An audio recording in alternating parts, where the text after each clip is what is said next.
Admiral Ho sat in the great hall of the Galactic Accord and felt like a child at a table of giants. Around him, representatives from 12 alien species filled their seats. Some had scales. Some had too many eyes.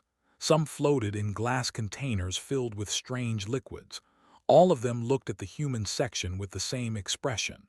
It was the look adults give to children who speak when they should stay quiet. 80 years ago, humanity had reached the stars. They had built their first ships and traveled beyond the solar system, and they had found that they were not alone. The galaxy was full of life. Thousands of species lived among the stars, and 12 of the oldest and most powerful had formed the Galactic Accord. They controlled trade. They controlled travel. They controlled everything. When humans arrived, the Accord had welcomed them. But the welcome came with rules. Many rules. Humans could travel. Humans could trade. Humans could build ships for cargo and science. But humans could not build warships. Humans could not develop military technology. Humans could not arm their vessels with anything beyond basic defense tools. The reason was simple, they said. Humans were too young, too wild, too dangerous. Ho had heard this speech 1,000 times. He heard it again today as the High Speaker stood at the center of the chamber. There were tall creatures with silver skin and eyes that glowed like blue stars. They had ruled the Accord for longer than human civilization had existed.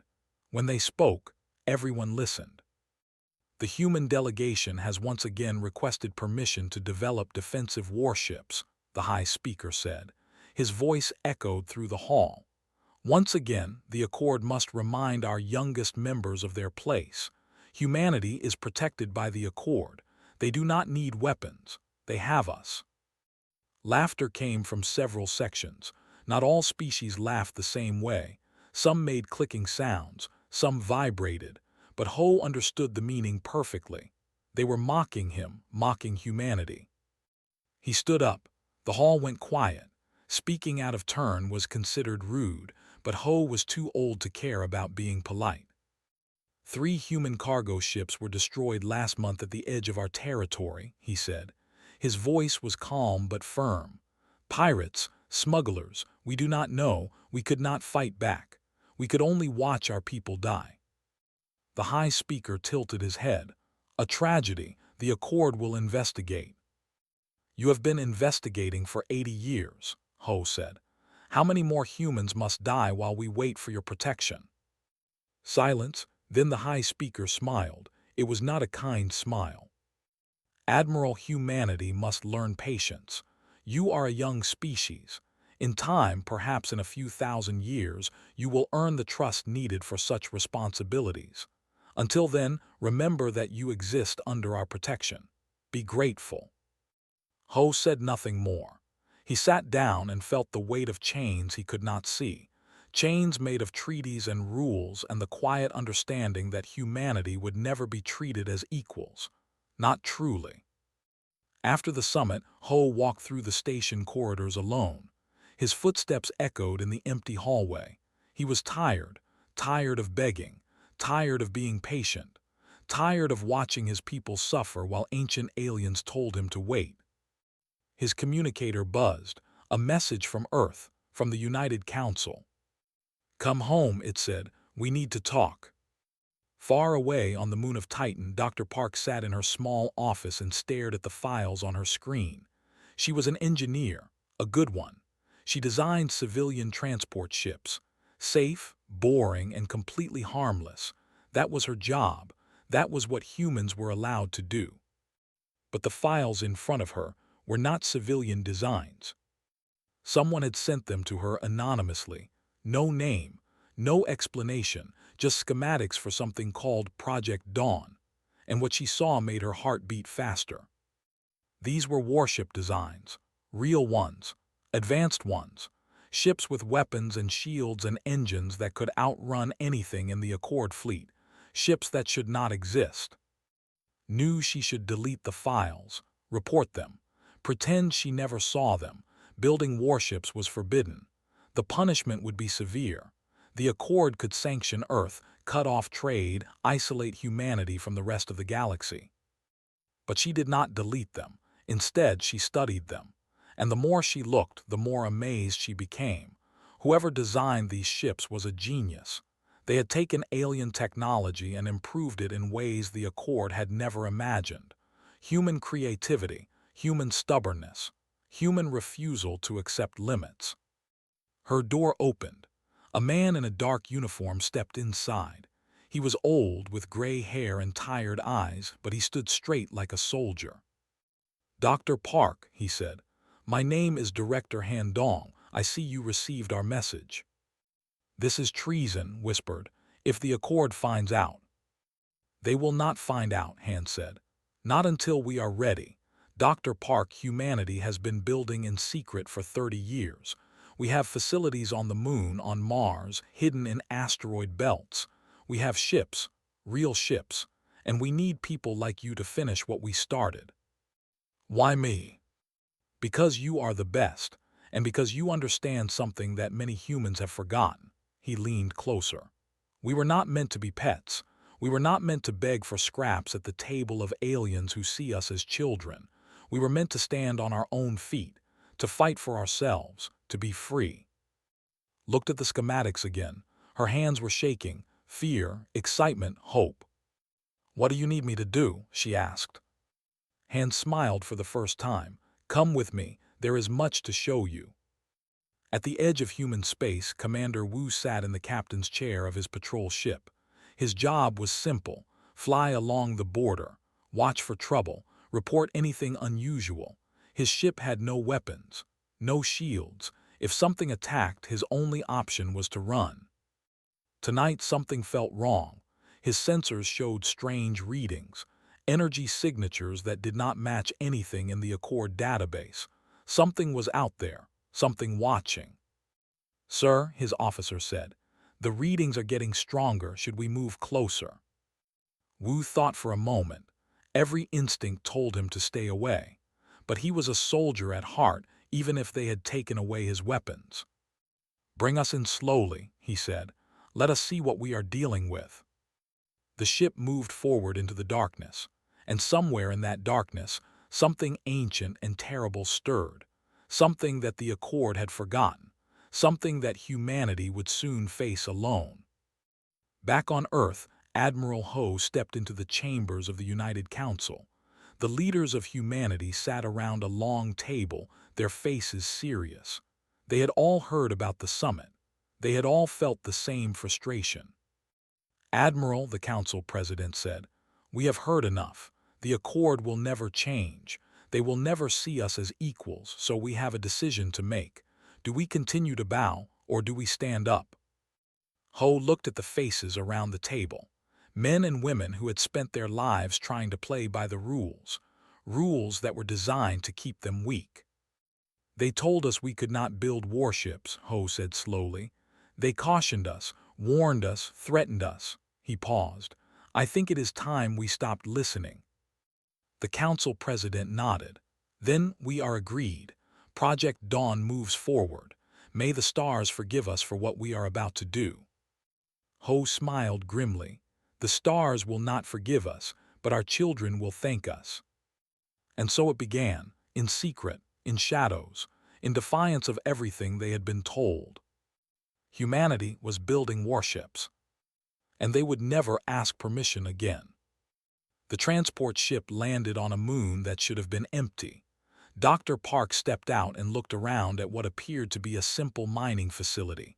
Gray buildings, industrial equipment, workers moving cargo, everything looked normal, everything looked boring.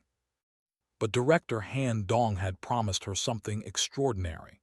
And as he led her through the facility, she began to understand that nothing here was what it seemed. They entered an elevator. Han pressed a button that was not labeled. The elevator went down, down and down, deeper than any mind should go. When the doors opened, gasped. Before her was a cavern so large she could not see the walls, and inside that cavern sat the most beautiful thing she had ever seen. A warship, a real warship, sleek and powerful, with lines that spoke of speed and destruction. It was painted dark gray, almost invisible against the stone around it. We call her the Sunrise, Han said. The first of 17. 17, whispered. You built 17 warships. Over 30 years, yes. Hidden in places like this all across the solar system. Inside asteroids. Under ice on Europa. Buried beneath the surface of Mars. The Accord watches our main shipyards, but they never thought to look in the places we hide. Walked toward the Sunrise like a woman in a dream. She reached out and touched the hull, cold metal under her fingers. Real, solid, a weapon that humanity was forbidden to have. How, she asked, how did you keep this secret for so long? Han stood beside her. Carefully, slowly, one piece at a time. We built parts in different facilities. We transported them as mining equipment. We assembled them in places no one would look. And we trusted only people who understood why this was necessary. And the technology. These designs are far beyond anything the Accord uses. Han smiled. That is the best part. When the Accord gave us their technology, they expected us to copy it like good students. Instead, we studied it, we understood it, and then we improved it. Human engineers looked at alien weapons and said, we can do better. And they did. Studied the ship with an engineer's eye. She saw innovations that should not have been possible, engine designs that broke every rule she had been taught, weapon systems that combined alien principles with human creativity, shield technology that was elegant in its simplicity. This is incredible, she said. Who designed all of this? Many people, our best minds working in secret for decades, but we are not finished. The ships are built, but they need tuning, optimization. We need someone who can take what we have created and make it perfect. He looked at her. We need you, Dr. Park. Thought about her life back on Titan, her small office, her safe, boring job. She thought about the rules that kept humanity weak, and she thought about the files that had changed everything. Show me everything, she said. In another hidden facility, Captain climbed into a simulator pod and began her training. She was a pilot, the best pilot in Earth's defense fleet. For years, she had flown patrol ships with no weapons, ships designed to run away from danger. It had always felt wrong, like being a soldier without a sword. Now everything was different. The simulator loaded a battle scenario. Enemy ships appeared on her screen. Cruisers, based on intelligence from the Accord database, smiled and engaged. Her fingers danced across the controls. The simulated Sunrise moved like nothing she had ever flown before. Fast, powerful, deadly. She weaved through enemy fire, returned attacks with devastating precision, and watched the ships explode one by one. When the simulation ended, her score was perfect. A voice came through her earpiece. Admiral Ho. Impressive, Captain, you are ready. Ready for what exactly? Asked. We have 17 ships, the Accord has thousands. We are not going to fight the Accord, Ho said. We are going to fight something worse. Come to the briefing room, there are things you need to know. The briefing room was deep inside the main Project Dawn facility on the moon. Found herself sitting next to Commander Wu, who she recognized from reports about the patrol fleet. Across the table sat Dr. Park, who was already going through technical documents. At the head of the table stood Admiral and Director Han. What you are about to hear is classified at the highest level, Han began. The Accord has been lying to all of us, to humanity, and to themselves. He activated a display. Images appeared. Strange ships with jagged edges and dark armor, symbols that looked like screaming faces, data streams filled with violence and destruction. The Han said, a species that was part of the Accord over 1,000 years ago. They were removed for what the records call extinction-level aggression. The Accord claimed they were destroyed, eliminated, erased from the galaxy. But they were not destroyed, Ho continued. They fled to the dark spaces between galaxies, they rebuilt, they grew stronger, and now they are coming back. Wu leaned forward. The readings I detected at the border, that was them. We believe so. Scout ships, testing our defenses, preparing for something larger. And the Accord knows about this? Asked. We have warned them, Han said bitterly. They refuse to believe. They call it human paranoia. They say they are myths, stories to frighten children. They are so confident in their own power that they cannot imagine a real threat. Looked up from her documents. So we are building these ships not to fight the Accord. We are building them to fight to defend everyone. Yes, Ho said. And when the time comes, we will prove that humanity is not the danger. We are the solution. Months passed, worked day and night on the ships. She improved engine efficiency by 30%. She redesigned the targeting systems to be faster and more accurate. She found ways to strengthen the shields without adding weight. Every day, the Dawn fleet became more deadly.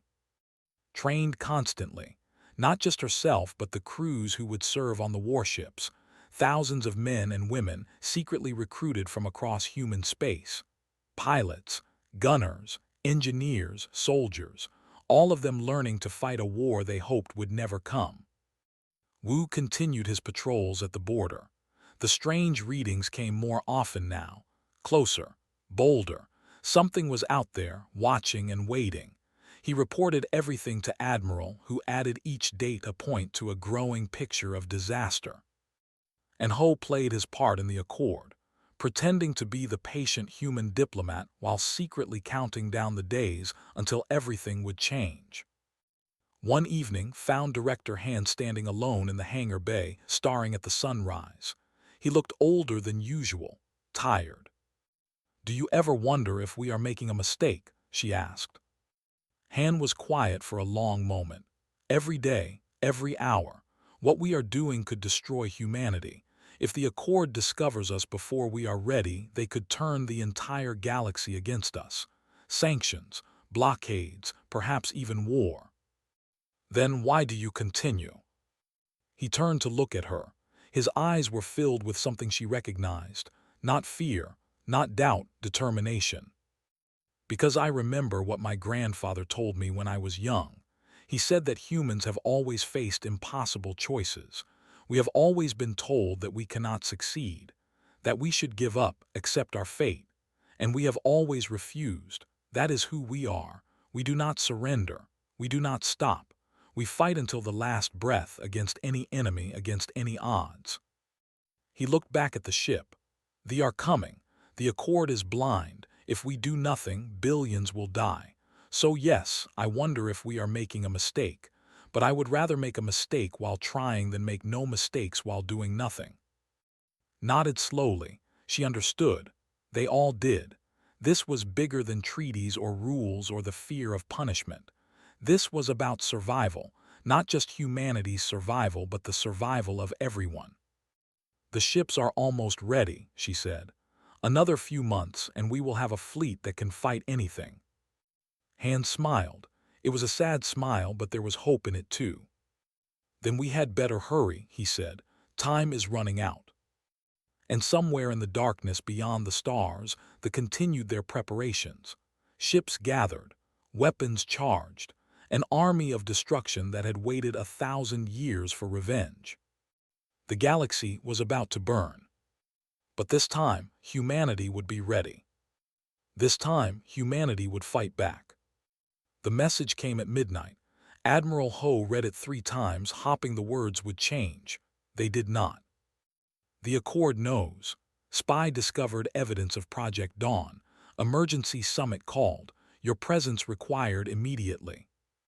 Ho closed his eyes. 30 years of work, 30 years of secrets.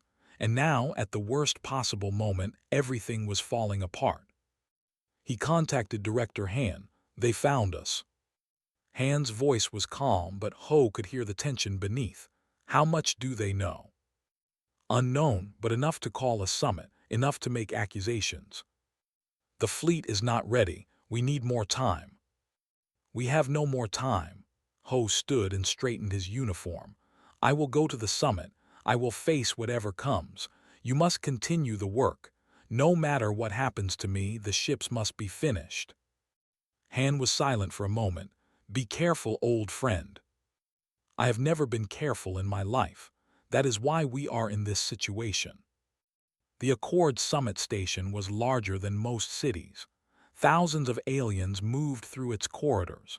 Ships from dozens of species docked at its ports, and at its center, the Great Hall waited for judgment to be delivered.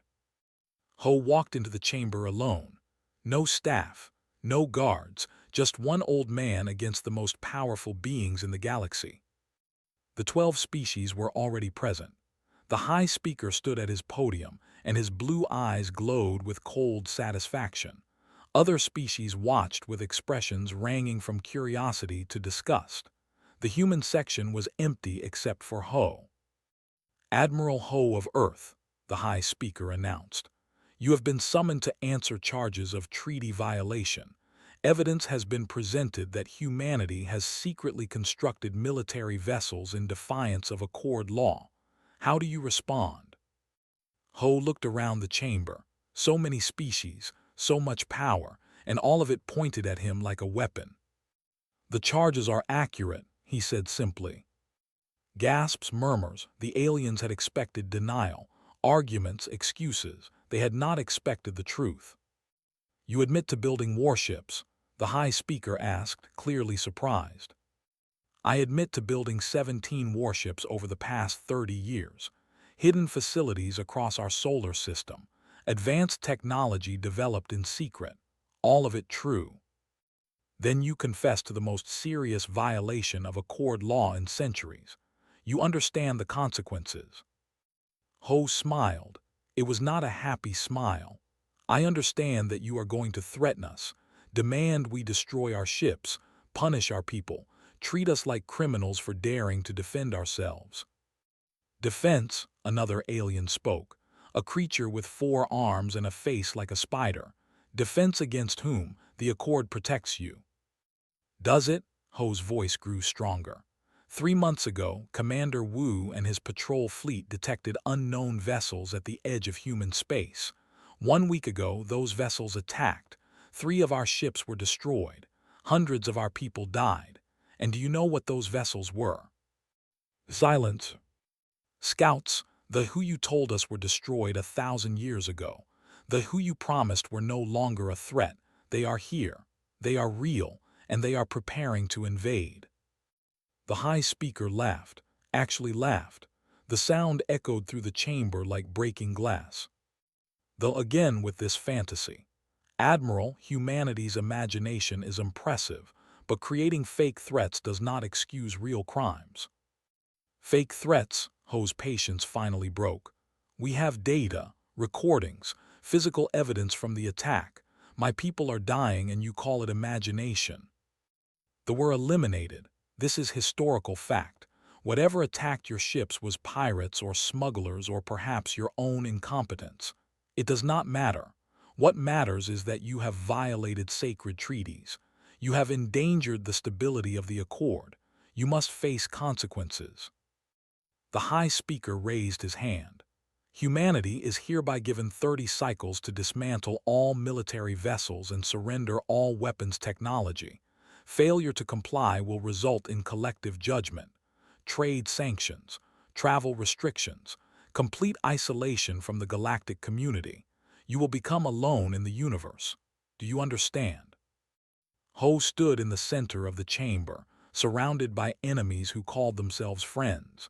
He thought about the ships hidden across the solar system. He thought about the crews training in secret. He thought about the darkness coming from the edge of space. I understand, he said quietly. I understand that you are afraid, not of us, not of the you are afraid of change. You have ruled this galaxy for so long that you cannot imagine anyone else standing beside you, especially not humans, especially not the young, wild, dangerous species that you have tried so hard to control. He straightened his spine and spoke louder. We built those ships not to threaten you. We built them to save you. When they come, and they will come, your fleets will fall, your worlds will burn, and then finally you will understand what we understood all along, that the galaxy needs more than ancient wisdom. It needs new blood, new ideas, New warriors willing to fight and die for what matters. The High Speaker's eyes narrowed. Is that a threat? No, Ho said. It is a warning. The same warning we have been giving you for years. The same warning you keep ignoring. And when the time comes when they are at your doorstep, remember this moment. Remember that we tried to tell you. He turned and walked toward the exit. Behind him, the chamber exploded into chaos. Aliens shouting, accusations flying, demands for immediate action. But Ho did not look back. He had said what needed to be said. Now, all he could do was prepare for what was coming. Back on Earth, Director Han received the news. The ultimatum. 30 cycles to destroy everything they had built. What do we do? Asked. She had barely slept in days, pushing herself and her team to finish the final modifications. We continue, Han said. Faster, harder. The Accord gives us 30 cycles. They will not wait that long. How do you know? Han showed her the latest intelligence reports. The energy signatures at the border were getting stronger. More ships, more power. Something big was gathering in the darkness. Because if I were they, I would attack now. While the Accord is distracted, while they are focused on punishing humans instead of defending themselves, it is the perfect moment. In the training facility, Captain gathered her crews. Thousands of men and women who had trained for a war that was now hours away instead of months. Listen carefully, she said.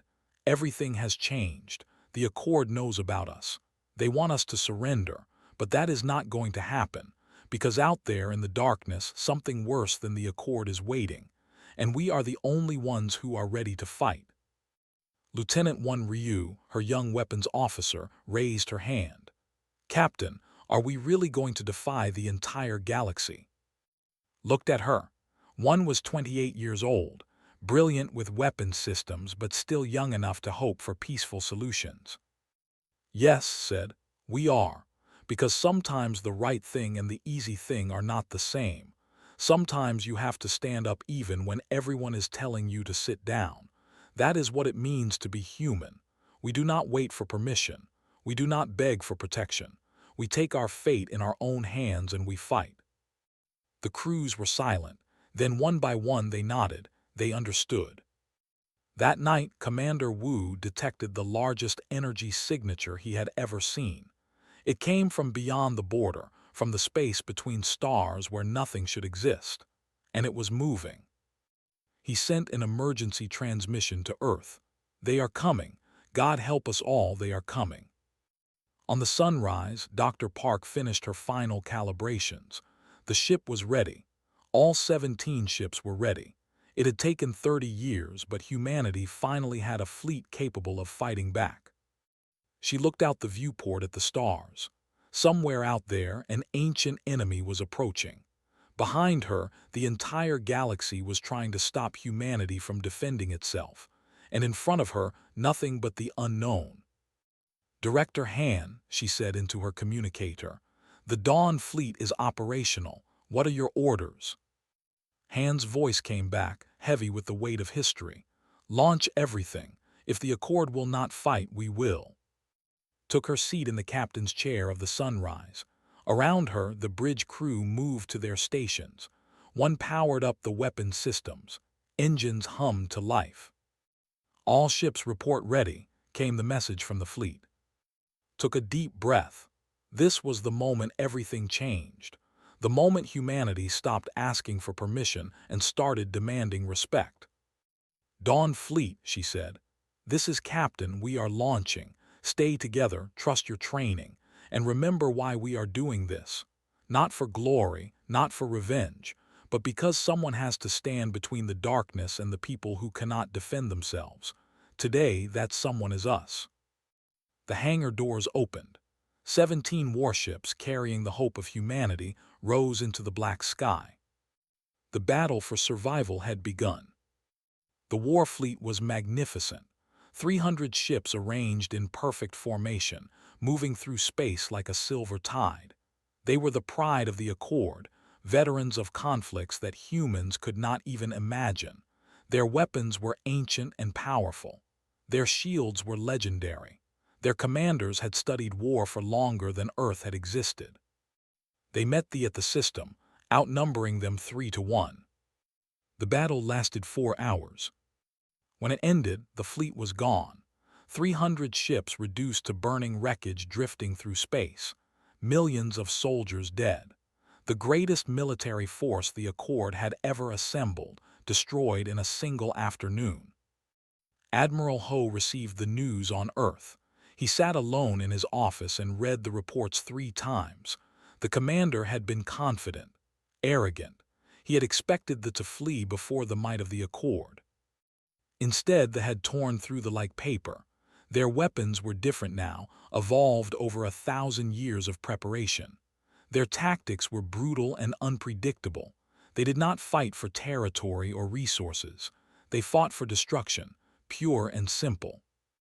Messages flooded in from across the galaxy. Panic, fear, desperation. The species who had mocked humanity at the summit now sent urgent requests.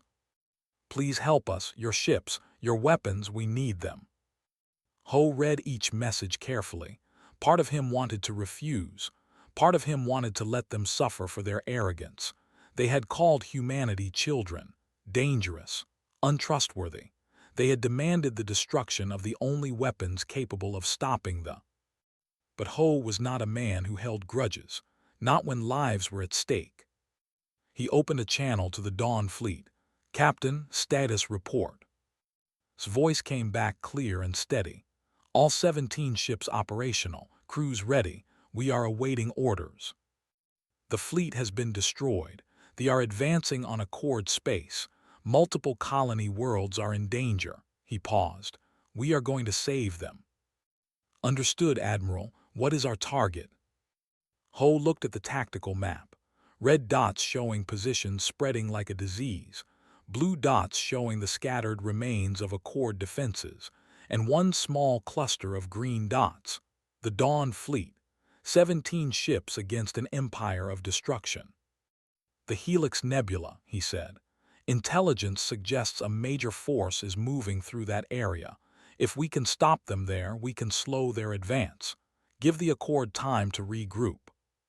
That is a lot of enemy ships, Admiral. I know, can you do it? Was silent for a moment. Then she laughed. It was a strange sound given the circumstances, but Ho understood. Sometimes, when everything seemed impossible, laughter was all you had left. We will do it, she said, or we will die trying, probably both. Good luck, Captain. Thank you, Admiral. Sunrise out. The Dawn Fleet moved through space like ghosts. 17 ships, each one a masterpiece of human engineering. Improvements made them faster than anything in the Accord database. One's weapons systems gave them firepower that should have been impossible for vessels their size. Captain sat in her chair and watched the stars blur past. Around her, her crew worked in focused silence. They all knew what was coming. They all knew the odds. Captain, one called from her station. Contact ahead, multiple vessels, reading over 200 ships. 200, repeated, against our 17. Yes, ma'am. Smiled, then we had better be creative. The ships were ugly. There was no other word for them. Jagged edges, dark metal, symbols painted in what looked like blood. They moved in swarms like insects, their formations chaotic but effective. When they detected the human fleet, they changed course immediately. Aggressive, hungry. They had already tasted blood. Human blood would be. All ships, announced, form up on my lead. Remember your training, trust your instincts, and whatever happens, do not stop moving. We are faster than them, we are smarter than them, and we are more stubborn than anything this galaxy has ever seen. The first shots came from the green energy bolts that streaked through space like venomous light. Human shields flared as they absorbed the impacts. Return fire, ordered. 17 ships unleashed their weapons simultaneously. The effect was devastating. Vessels that had shrugged off attacks exploded under the concentrated human assault. 5 enemy ships destroyed in the first exchange. but 200 remained. The battle became chaos. Ships twisting through space, dodging fire, returning attacks. The humans used tactics that no Accord species had ever imagined. They used asteroids as cover. They created decoys with engine bursts. They coordinated attacks with precision that made the swarm look clumsy. Guided the sunrise through a gap in the enemy formation. Behind her, a dreadnought, the largest ship in the enemy fleet, turned to pursue. One, she called, target that dreadnought. Ma'am, our weapons are not strong enough to penetrate its armor. Then we will not use our weapons. Push the engines to maximum. Plot a course around that asteroid, the big one. One looked at the tactical display and her eyes went wide. Captain, that is a gravity slingshot maneuver. The calculations are incredibly complex. The margin for error is almost nothing. Then do not make an error. The sunrise screamed around the asteroid, using its gravity to accelerate to speeds that should have torn the ship apart. The dreadnought followed, but it was too slow, too heavy. It tried to adjust course too late. Watched as the dreadnought clipped the asteroid and shattered into a billion pieces. The explosion lit up space like a second sun. That is impossible, one whispered. They said that maneuver was mathematically impossible. They were wrong, said, just like they were wrong about everything else. On a support vessel behind the main battle line, Dr. Park worked at her station. She was not a soldier. She could not fight, but she could do something just as important. She was analyzing communications. Their encryption was complex but not unbreakable. Human computers, enhanced with technologies that had developed herself, tore through the alien code layer by layer, and what she found changed everything. Admiral, she transmitted urgently, I have found something. They operate on a hive command structure. All their ships are linked to central command vessels. Without orders from those command ships, the regular vessels become confused, uncoordinated, vulnerable. Ho's response came immediately. Can you identify the command ships? Already done. There are 3 in this battle group, marking them now. The information spread through the Dawn fleet in seconds, received the data, and understood immediately. All ships knew targets. Focus fire on marked vessels, everything you have. The human fleet regrouped and attacked with renewed purpose. 3 command ships, 3 targets. They tried to protect them, but human speed and precision were too much. One by one, the command vessels fell. And when they did, the fleet fell apart. Ships that had moved in coordinated swarms suddenly began crashing into each other. Weapons fired randomly. Some vessels fled. Others continued attacking, but without direction, without purpose. The hive had lost its mind. The Battle of Helix ended not with a final explosion, but with confusion. Ships scattered in all directions.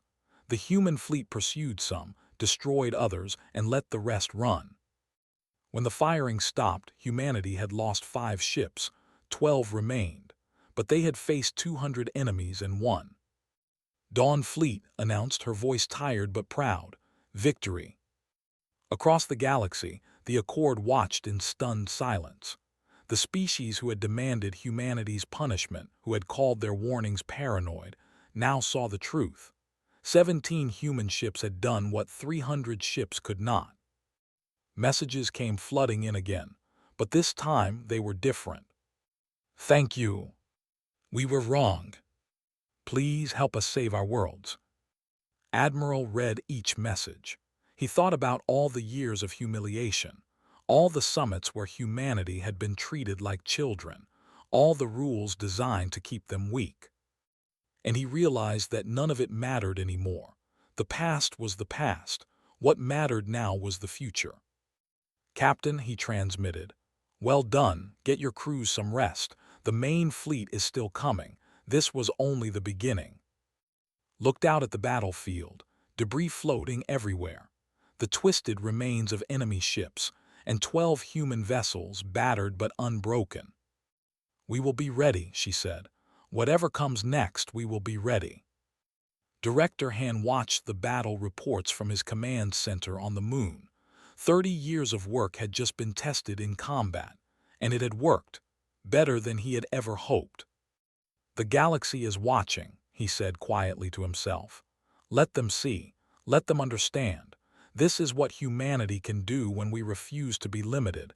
This is who we truly are."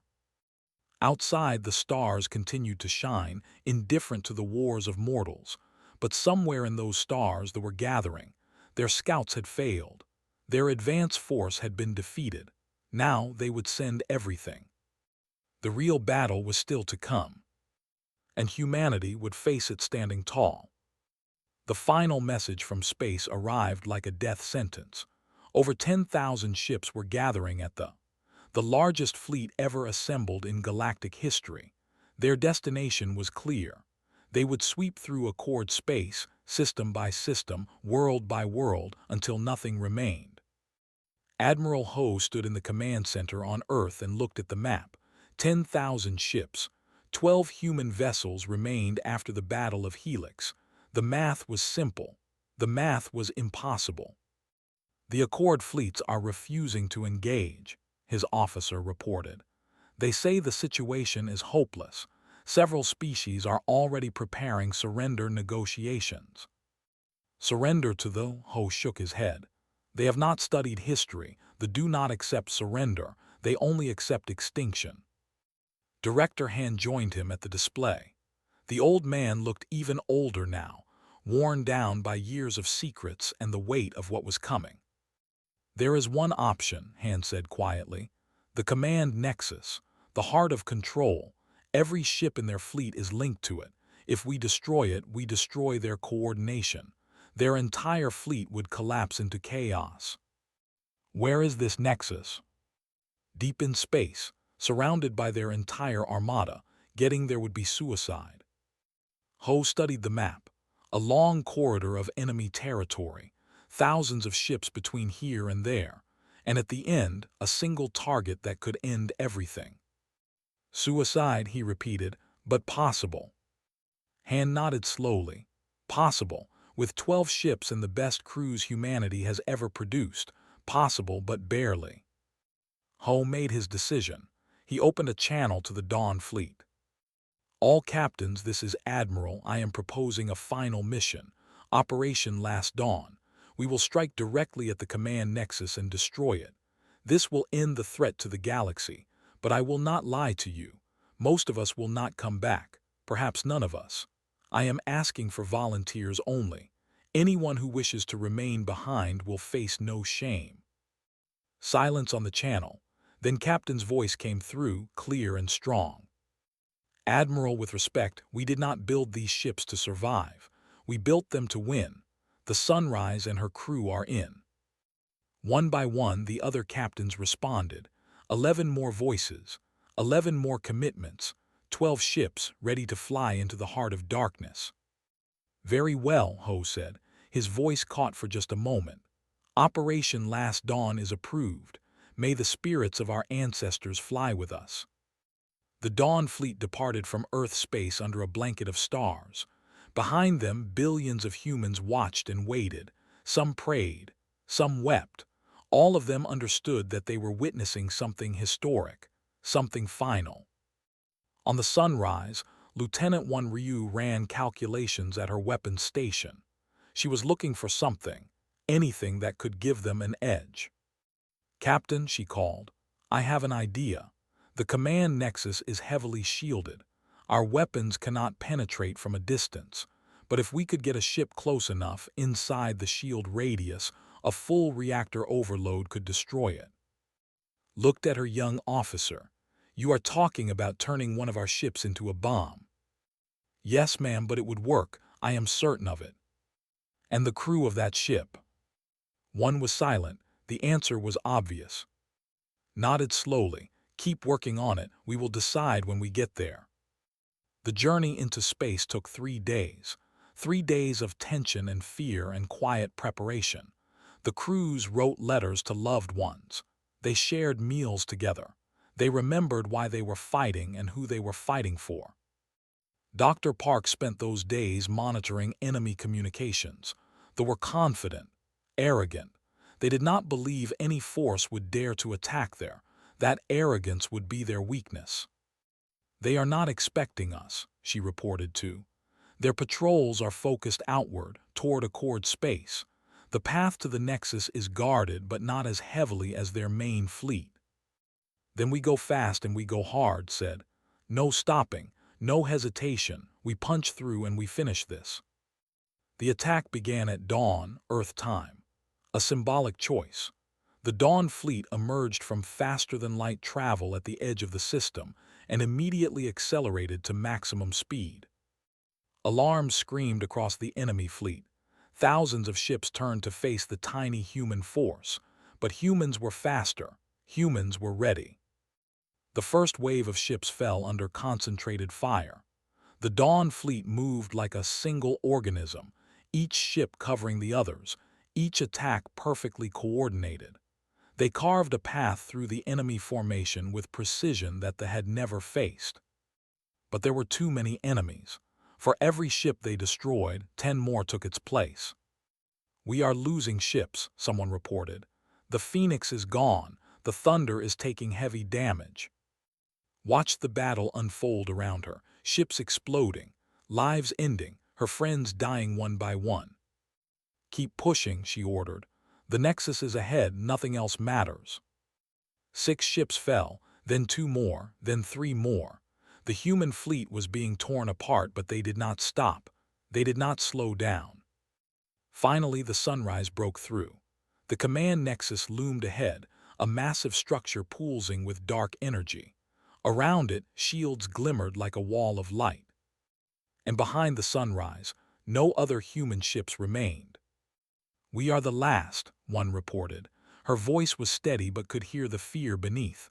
"All other vessels destroyed." Looked at the Nexus, so close, so impossibly close, and one's plan echoed in her mind. "One," she said, "your overload idea. What is the minimum crew needed to pilot the ship into the Nexus?" One understood immediately. Her face went pale. "Captain, no, there must be another way." "What is the minimum crew?" One whispered. "One person could do it." Stood from her chair. "All hands, this is Captain. Proceed to escape pods immediately. That is an order." The bridge crew stared at her. Nobody moved. "Captain," one said, "we will not leave you." "Yes, you will." His voice was firm but gentle. "Someone has to tell the story. Someone has to go home and explain what happened here. That is your mission now. Live. Remember, tell the galaxy what humans did today." One by one, the crew stood and moved toward the pods. Some were crying. Some saluted. One was the last to leave. She stopped at the door and looked back. "It was an honor, Captain." "The honor was mine, Lieutenant. Now go." The escape pods launched. Watch them streak away, carrying her people toward safety, toward life. Then she turned to face the Nexus alone. On Earth, Director Han watched the battle feeds with tears streaming down his face. He saw the sunrise approaching the Nexus. He saw the shields. He understood what was about to happen. "Show them what we are," he whispered. Push the engines to maximum. The sunrise screamed toward the Nexus, passing through the shield barrier. Weapons fired, but it was too late. She was inside. She activated the reactor overload sequence. Alarms filled the bridge. Lights flashed red. In her final moments, thought about her home, about the people she had protected, about a species that had been told they were dangerous and had proven it true in the best possible way. The explosion was visible across 3 star systems. The Nexus shattered, and with it the fleet fell into madness. Ships turned on each other. Formations collapsed. The hive mind was broken, and the drones had nothing left but rage and confusion. They scattered. They fled. The 1,000-year threat to the galaxy ended not with a surrender but with chaos. 1 week later, the Galactic Accord held an emergency summit. The chamber was quiet. No laughter. No mockery. The 12 ruling species sat in their seats and looked at the empty human section with something new in their eyes: respect and shame. The High Speaker stood to address the chamber. His voice was different now, humble. We were wrong about humanity. We thought they were dangerous because they were violent. We understand now. They are dangerous because they refuse to stop. They do not accept fate. They do not bow to the inevitable. They fight until the stars themselves burn out. Admiral Ho entered the chamber. He walked slowly, carrying the weight of everyone who had been lost. Behind him came the survivors of Operation Last Dawn, a handful of people who had escaped the final battle, all that remained of humanity's secret fleet. "Admiral," the High Speaker said, "the Accord owes humanity a debt that can never be repaid. We ask your forgiveness for our blindness, and we offer you something that has never been offered to any species in galactic history." He pressed a button on his podium. Symbols appeared on every screen in the chamber. "From this day forward, all restrictions on humanity are lifted. You are no longer junior members. You are full and equal partners in the Accord.